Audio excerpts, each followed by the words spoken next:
62% of teams are increasing their developer marketing budgets next year, which is pretty significant. If your plan was to cut budget and all your competitors are increasing budget, you're going to be fighting an uphill battle. When you looked at the data, what were some of the 2-3 themes that really jumped out immediately? So 85% of the people we talked to were using AI for things like content ideation. If you're a marketer and you are using LLMs and AI tools, really start to lean into them and train your team on them, because it's going to make your whole team more effective. 73% said that they're increasing their investment in event marketing this next year. Any DevTool team with limited budget listening to this, do you have any advice on how they should think about events strategically? So when you're a small company, though, you basically want to get the most bang for your buck, as we say. Try to get a speaking slot so you can get in front on stage and talk about the product or the advantages it has. Also try to set up meetings with current customers, partners. A lot of our friends and clients there having their own little side events too. Zooming out based on the survey, which other channels seem to be working right now? I would call 2 foundational channels that continue to be the top of the list for ROI, for investment, for consistency, for predictability. And those 2 are community and event stuff, and then content marketing.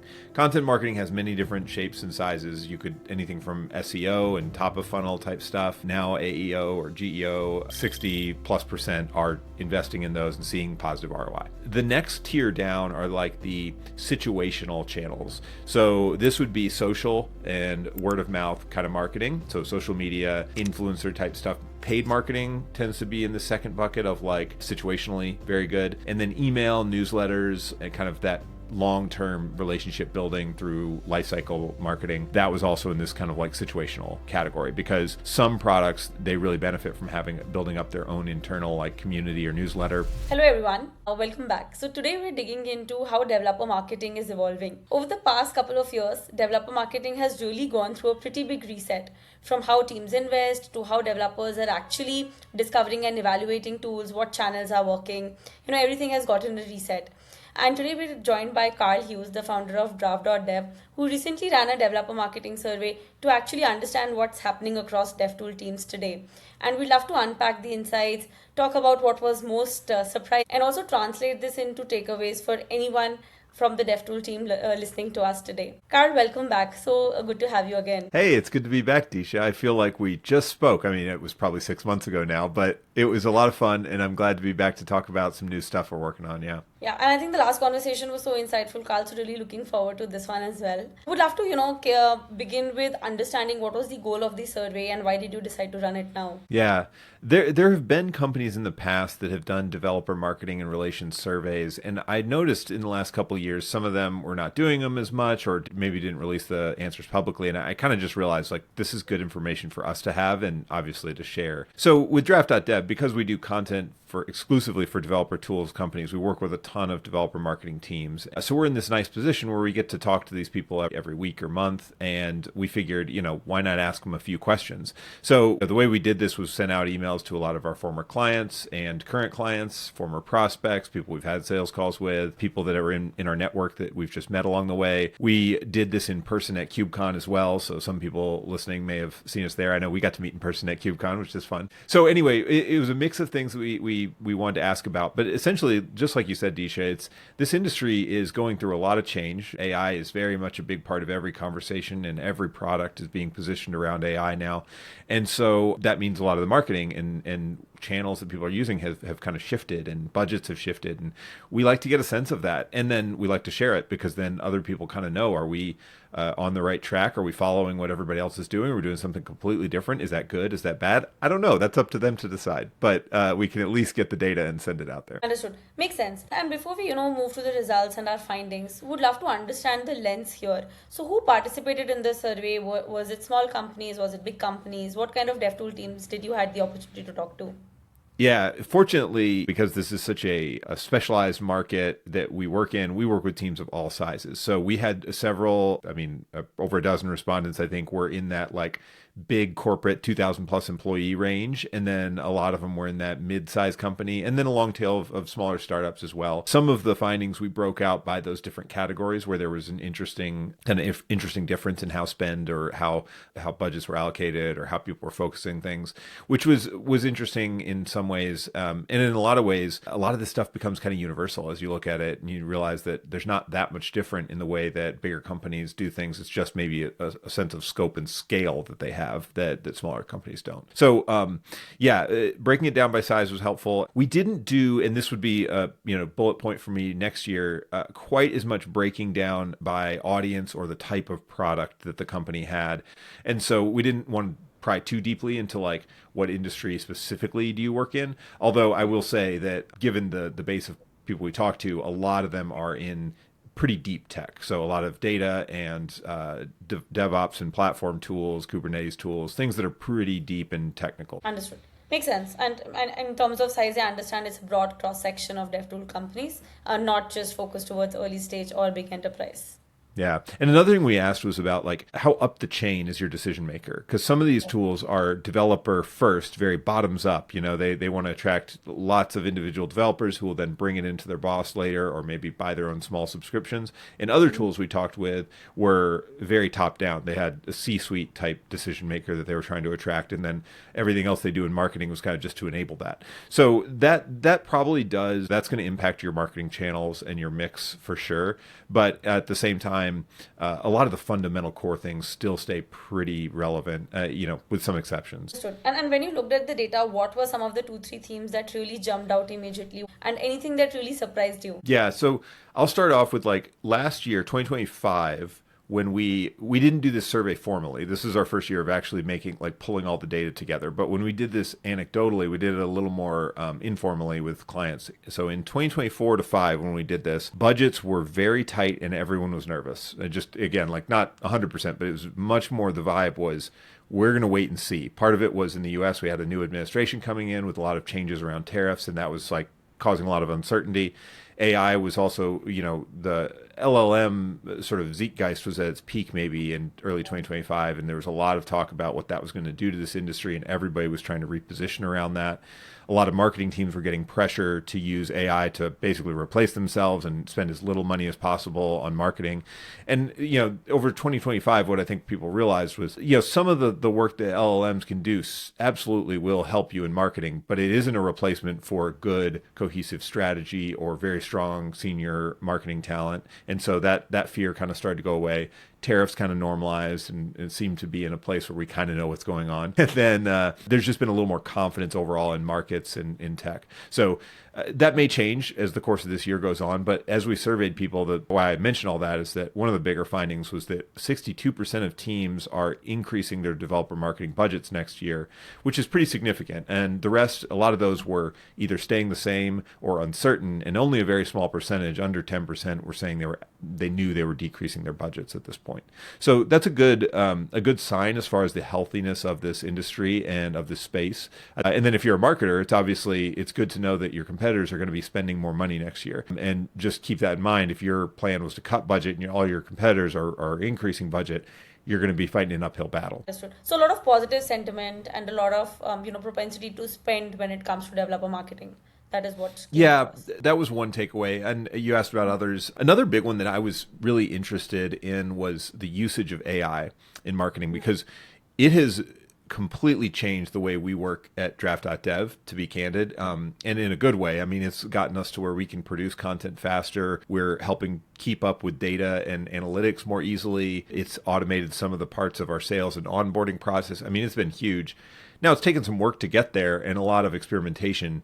But my general sense from talking to a lot of people was that LLMs especially, are still in this nascent phase. So 85% of the people we talked to were using AI for things like content ideation and maybe first drafts at things or helping them clean things up here and there.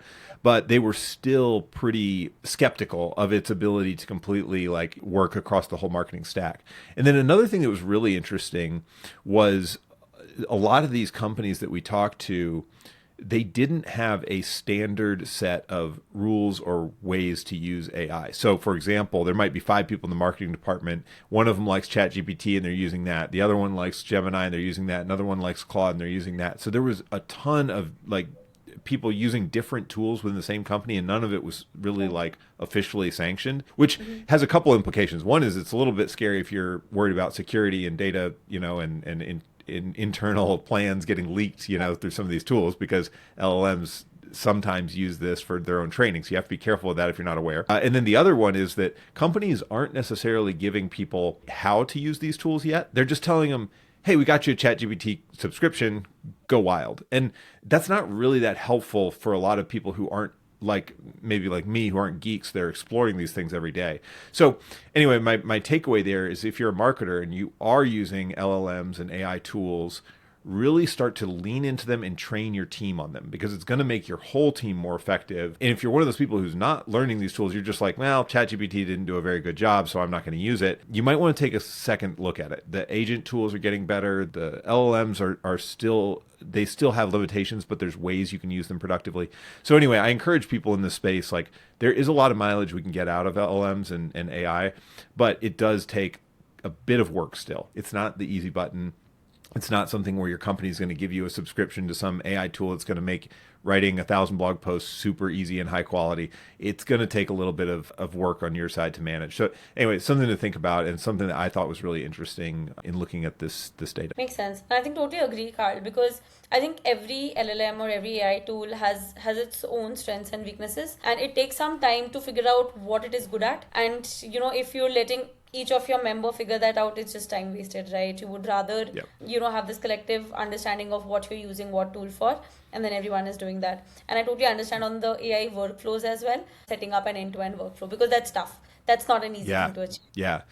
Another thing that stood out to me too was the comeback for events is huge. And even last year, there was still a little bit of skepticism around events, live events in person. There were still a lot of events that were kind of like on hold or not coming back to full force like they were. But when we talked to people this year, 73% said that they're increasing their investment in event marketing this next year. And I think that's pretty telling. I mean, 73% is a lot, and it was even higher, or it was the highest in the like corporate sort of enterprise. So if you're a smaller company, just know that there's going to be more people, more larger corporates out at events. If you're a big company, know that a lot of the big guys are also going to be spending more at events.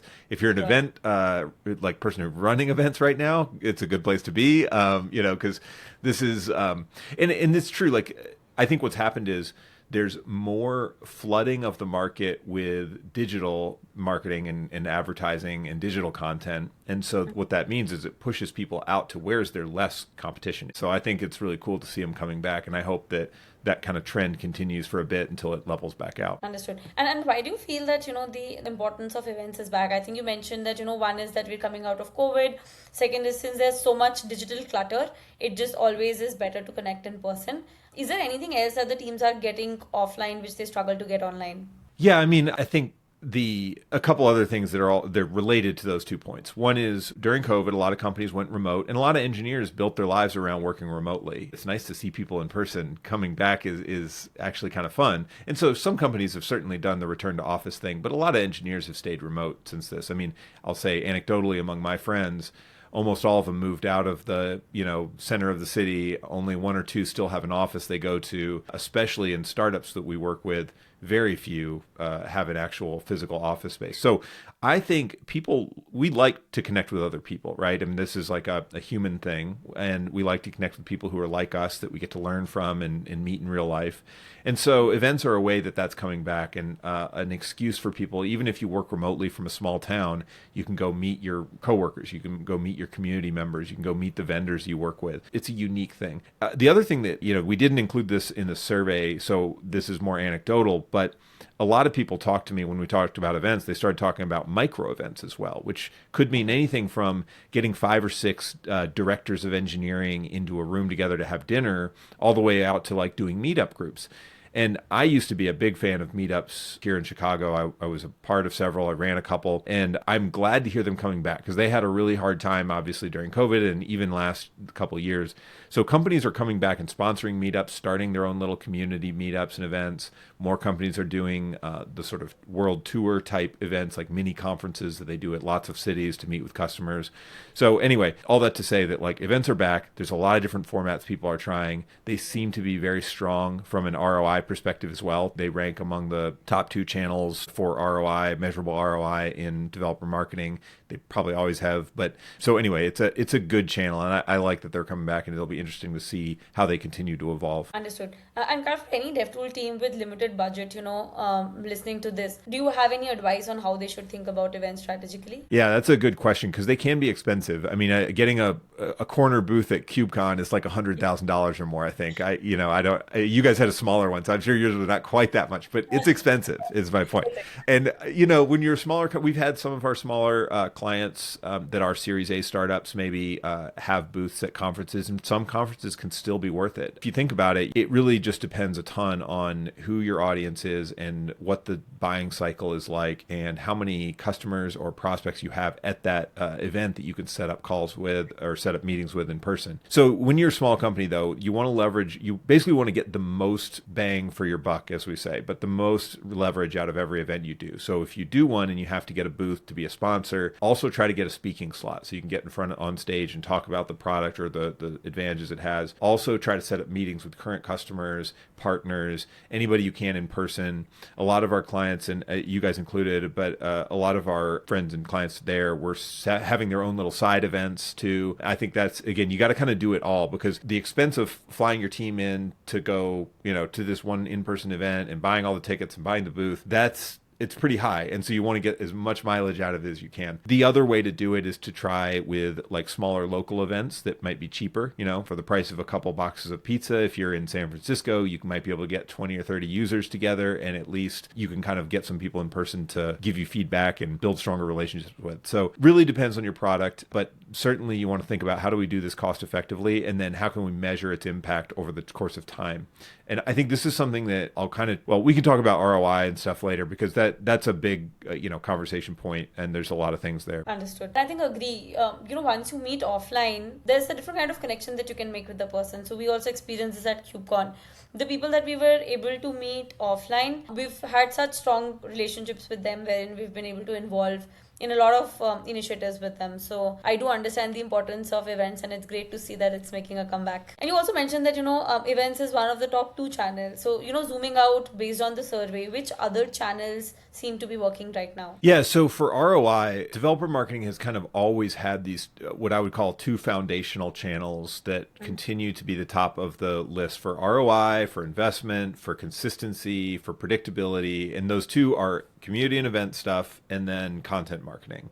Content marketing has many different shapes and sizes. You could, anything from SEO and top of funnel type stuff, now AEO or GEO, LLM optimization essentially. It's also helpful in product adoption. So anything down mid to bottom of funnel, when people are starting to compare their options, content has a huge role. I mean, we've talked about this. So there's just so many different ways to use content that in reality, we should ask 10 questions to clarify what do you mean by content marketing, because it's a huge category. But those 2 categories have always come through in these surveys that I've seen with us and others as the most kind of cornerstone foundational places to invest. For smaller companies, content is great because it's very low cost to get started. You can literally just start writing content on LinkedIn, writing content on DevTool or whatever, and get it going at least. For bigger companies, their footprint becomes so huge. In other words, the kinds of things their product touches on and can do and the types of audiences they need to serve, that they just have to keep pushing more and more content out to make sure that they're covering it. You never want to be at a big company doing an enterprise sale and then realize halfway through that you don't have any collateral that speaks to this client's language or framework they're using or something like that, where they just immediately cross you off the list because you didn't have the supporting collateral to help their engineers adopt the product. So it's a cornerstone thing, and it has all different price points and scale you can do. So, and again, same with events. And this is kind of we're extending that same conversation. So those were the 2 that everybody, basically a large percentage, I think it's something like 60+% are investing in those and seeing positive ROI. The next tier down are the situational channels. So this would be social and word of mouth kind of marketing. So social media, influencer type stuff. Paid marketing tends to be in the second bucket of situationally very good. And then email, newsletters, and kind of that long-term relationship building through lifecycle marketing, that was also in this kind of like situational category, because some products, they really benefit from building up their own internal like community or newsletter. Other products, it just doesn't make sense. Like if it's a more enterprise solution, engineers may or may not want to actually sign up for a newsletter about it. It's just may not be engaging enough or something they care about. So that's kind of the next category. And all those score somewhere in the like 25 to 35% of people say they get good ROI off of it, or it's one of their best channels for ROI. So that's like kind of middle of the pack. And then you've got these experimental channels, which influencers and external social community members and long form video and multimedia, both experimental. A lot of people we talk to were putting a fair bit of their experimental marketing budgets at least, into those channels. But ROI was very hard to measure. So both cases, the problem, as you might imagine, is like you put a video on YouTube and let's say you get 10,000 watches. How many people came to our website because of that? I don't know, because sure, some of them clicked through the description and clicked a UTM link, which we can track, but the majority don't. They go to the URL and they type it in directly, which is really, for marketers, tough. Like now I don't know where that came from, and I'll never know unless they tell me. Obviously, you could try to fill in some gaps and guess.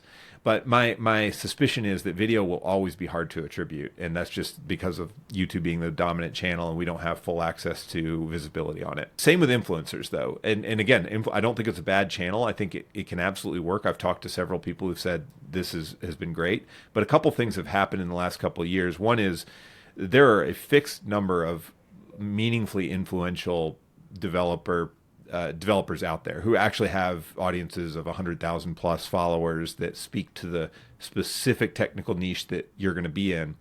And those people are getting gobbled up right now by the really big spenders, the big companies that can spend 20, 30, 50 grand on a series of videos. Whereas, again, earlier stage startups, it's really hard to get that same ROI when you don't know, your whole funnel hasn't been developed yet. So bigger companies seem to be like raising the price essentially on the really top tier influencers. And then, if you're a smaller company, what that means is you have to go reach out to the people with 10 or 20,000 people in their audience. And that's okay, but now you have to cobble 10 or 20 of them together, and now you have to manage them, and the ROI, like, it gets more expensive to manage. So while, again, we didn't have a ton of granular data on like where influencer spend goes or how much influencers cost, I think that would be really interesting to try to get next year, if people can share it, because I'm very curious about this, and I do think it's a channel we'll see more of as content continues to get easier for LLMs to produce. How do we stand out? We've got to find people who have their own followings. So that might be a place to just keep our eye on for the future. Understood. That's such a great framework, Karl, because it really makes you understand how to look at different channels in terms of ROI. And so thank you so much for sharing that. So one thing that you mentioned is making a comeback and is giving decent ROI is social, and it's becoming one of the more serious channels. What do you think is driving that shift? Yeah, that's a really great question. I think a couple things. One is consolidation of social platforms. There's kind of fewer of them in a way, and they're getting more well known in developer marketing. So I have calls with people in developer marketing all the time, and some of them, it used to be a few years ago when I would have these calls, people would say, "What's Reddit? Like GitHub? Like we need a GitHub?" And like they'd never heard these terms. But now I'm more and more marketers are coming in with an understanding of there's Discord, there's Slack, there's GitHub, there's Reddit. They may not know all the nuance on how to use these yet, but like they certainly know they exist, and they know those are channels developers use. So I think there's just familiarity with what are the channels. There's kind of been some consolidation around them. And then to things like you guys are doing, like the traceability is a little better than it used to be for some of these things. Now, I will say that at the end of the day, social is often like one of the touch points. It's rarely, and this is true in just broadly in developer marketing. There's almost no channel where it's single touch point, they bought your product. Like that's just not the way this works. Like developers take a while to make these decisions because they're usually very impactful decisions.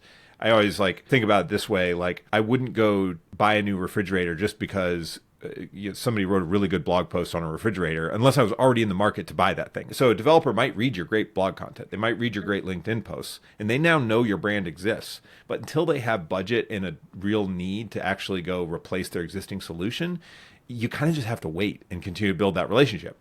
So again, most developer tools require 5 to 10 touch points and over the course of 12 months to really get something sold. And so social is a great touch point. And it may be hard to measure that like, oh yeah, somebody bought because I posted on LinkedIn, but here's what happens. Say you have a sales call or a developer likes your product. they follow the founder or they follow the sales engineer they talk to on LinkedIn, or they connect with them. And then that person is just posting content every week or two that shares more about the product, how it works, some use cases, some wins, some things like that. And the person following may never be doing any interacting, may never really be thinking about this much, other than the moment they see that post and they just heard from their boss last week, they've got to get, new edge hosting solution in place by next month. Great. I've been talking to this guy. I've been hearing this stuff on LinkedIn. I know who he is. So that's why social is so powerful, is that it is a great way to stay in someone's feeds. Same with X, same with, it could be TikTok. The short form video is still a little experimental, but I certainly think all these things are going to be like the way that we have a touch point on the developers and build the relationship and trust for the moment that they're ready to buy. Understood. And within social, are there any specific channels that are really working well? So you mentioned that LinkedIn is a great way to stay top of mind because you keep showing in your prospects feed. So whenever they actually have a need and they actually have a budget, they think about you. But any other channels that you see are sort of gaining traction? Yeah, it's very product dependent. So for example, if you're an open source tool, you really got to focus on GitHub. Like that's the place where your biggest advocates are going to be hanging out. They're going to be asking support questions there. They're going to be adding PRs. Like that's probably your bread and butter. For a lot of, again, like let's say more bottoms up developer tools where we're trying to reach a large pool of developers and hands-on keyboard people, X seems to be working fairly well. Reddit can work in certain communities. And then for the more enterprise or more top-down sale, tends to be more LinkedIn maybe.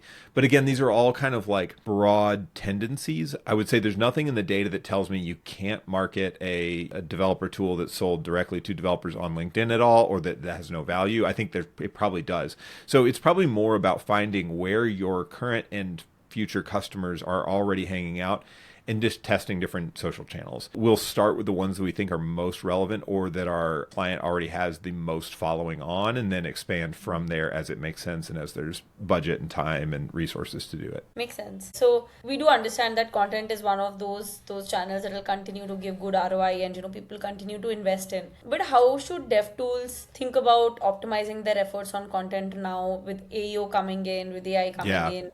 How do you feel that this should change? Yeah, this is one of the big areas where I want to ask more questions about this next year, like AEO specifically, which is right now we don't know what to call this, but answer engine optimization is one of the terms that gets thrown around. And the idea is, how do we show up more often in ChatGPT or Gemini or Claude or whatever your tool choice is? So we've been talking to clients about this for almost a year. And in the last 6 months, we've started running more experiments with this with clients and starting to see what works. And so I'll say that like fundamentally, you need content in order to get visibility in LLMs, which makes sense. All they do is read text from the internet and then index it and then figure out how to spit it back out when people ask them questions. They aren't as smart as you might think. And so I think a lot of times what people assume is that they actually understand the information they're giving out, but in reality, they're just regurgitating information in one way or another. One thing you want to think about is, how do we feed the LLMs information that's easy for it to digest and push back out when people ask a question? But two of the big things that stood out to me as we were running some numbers lately with clients are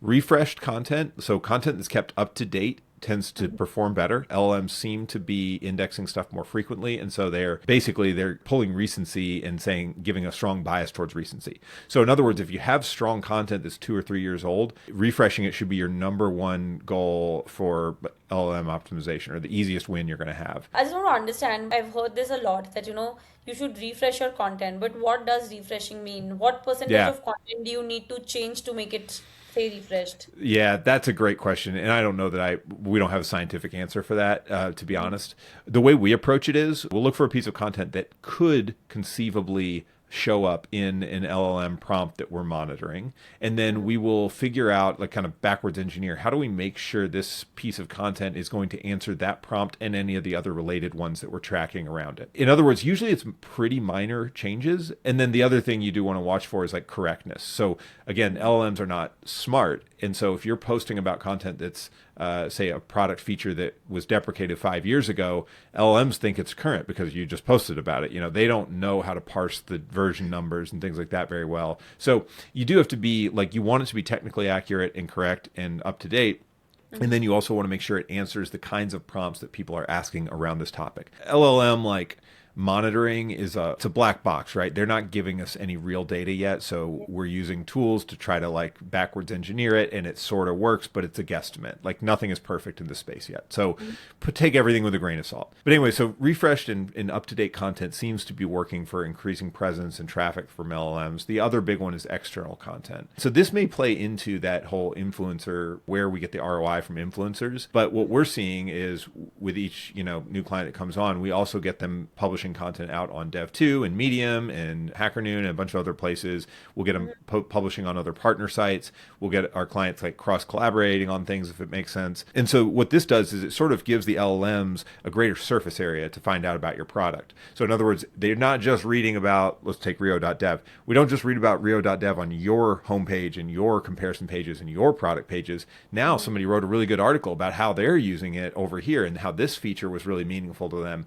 So the LLM takes that as, oh, this is more credible, because now we're not just getting one domain it's talking about. We're getting 1, 2, 3, 4, 5, and a bunch of different domains and people talking about it. So those are the two things we're focusing on right now, mostly with AEO. And I think, again, it seems to be working, but all this with a grain of salt, that this could change anytime. We don't have perfect data. This is directionally probably correct, but who knows about the specifics. So it's a fun, evolving field for sure.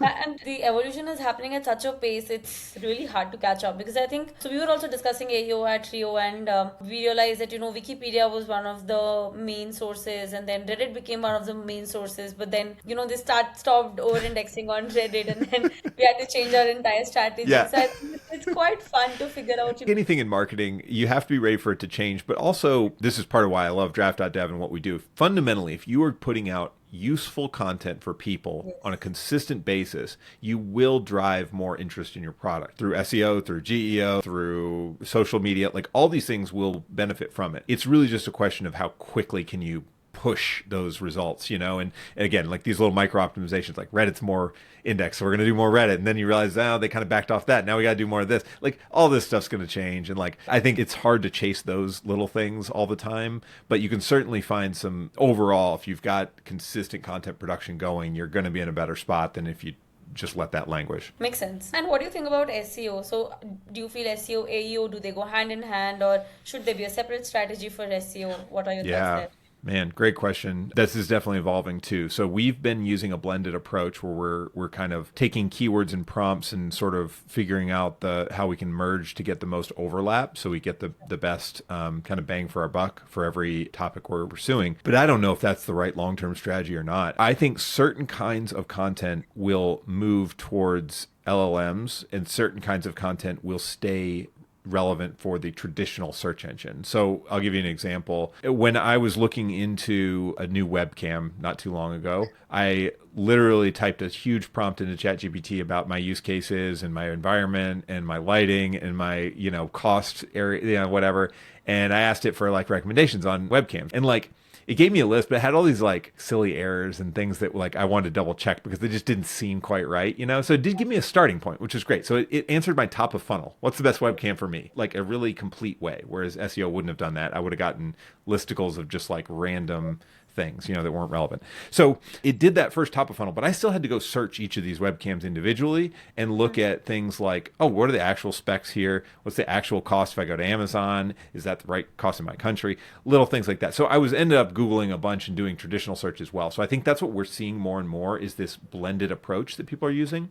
And I see it in my sales calls. We get now close to a quarter, maybe a third of our sales calls every week from LLMs. Like people say, we heard about Draft.dev through an LLM. That's great.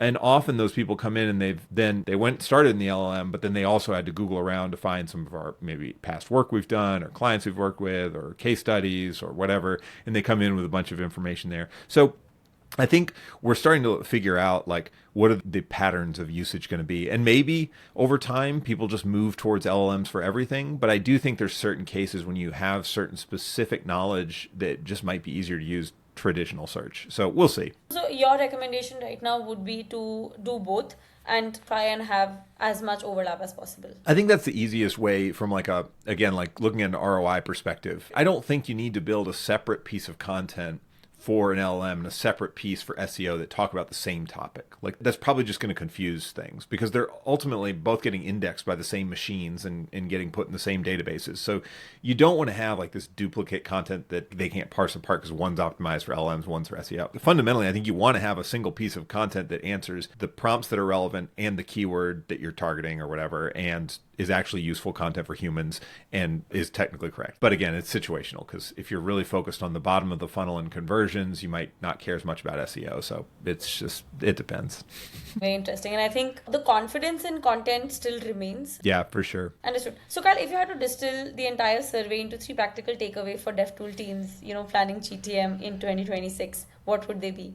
Oh, I love it. That's a tough one. I think the first one is understand your place in the market and where your biggest competitors are showing up. Do you want to be in the same places as them or different? And just know that. I see a lot of people missing is they say they don't have competitors or we are just in a class of our own or we're creating a new category. But the reality is everyone has competitors, and those competitors might just be the home-built solutions or the hacked-together solutions that aren't great. Either way, you know your competitors, know where they are, and make sure you're showing up in the same places where it makes sense, in different places where it makes sense. Then the other thing from this survey is, I kind of talked about this already, but like marketers, I think, in dev marketing need to continue to explore what AI can do for them.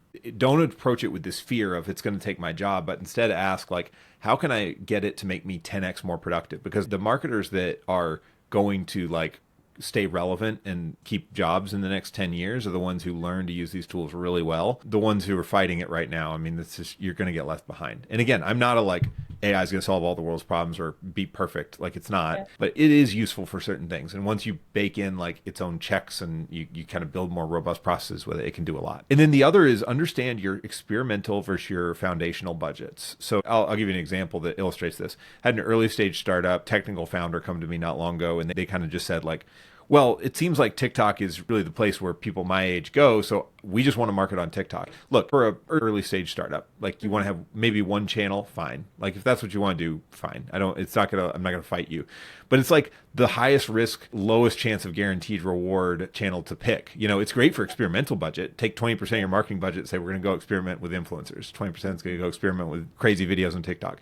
Cool, let's do that. But it's not really a good place for your foundational budget, like the sort of core things you have to do to keep this compounding growth over time. So just understand the differences and try to build out your sort of like plan based on what is really foundational to what we do and needs to get out there and benefits all stages of the funnel and compounds versus what is out there that is like kind of cool, but probably a trend that may or may not really work for us. Understood. Great takeaways. Karl, just one question. So you mentioned, using AI to help you become 10x better.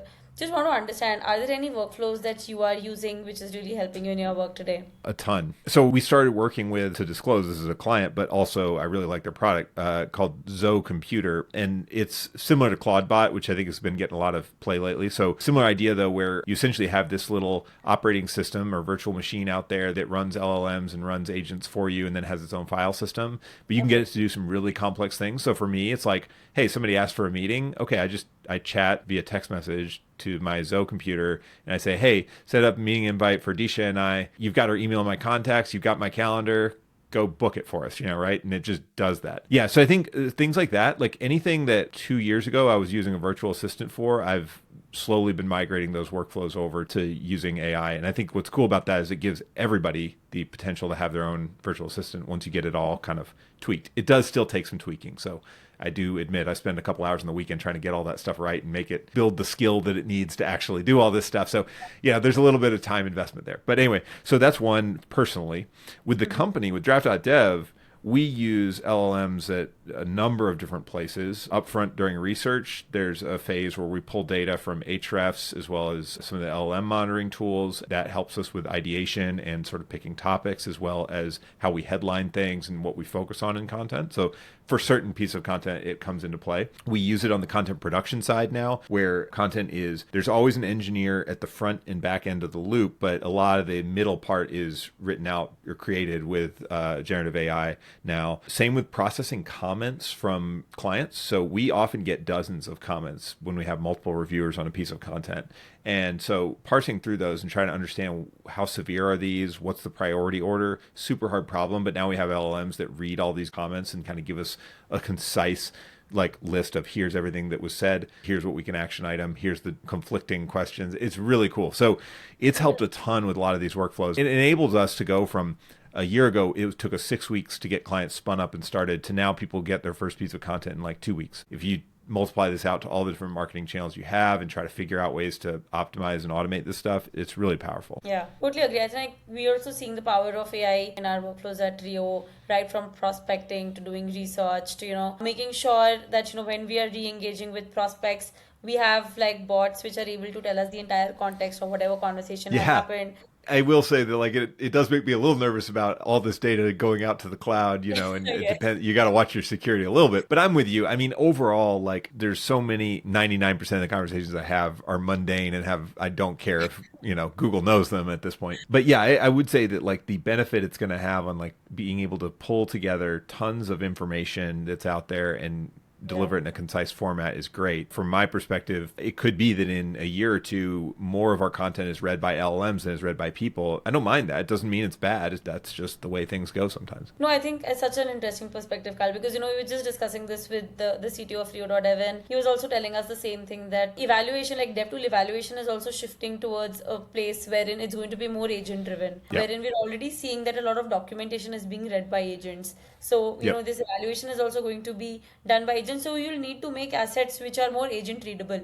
And then, as you said, security comes into picture. How do you keep secure and how do you make sure that it's the agents who are reading it and still the security and privacy is maintained? So I think very, very interesting times ahead. Totally. Yeah, totally. I'm 100% agreeing with that right now. There's certainly some content that's going to be read by people, but like a lot of it will probably be LLMs and agents reading stuff, consolidating it, putting it into a big report for me when I'm making my next purchasing decision as well. All right. Thank you so much, Karl. This was really, really insightful. And thank you so much for breaking down your survey and sharing the results with us. Put a link into the survey directly, Draft.dev. You can see it in the home bar for the next few months. We'll have it up there, or just email me if you ever want a copy and you don't want to put your email address in. That's fine too. Yeah, definitely. We'll link it in the comments and, people can reach out.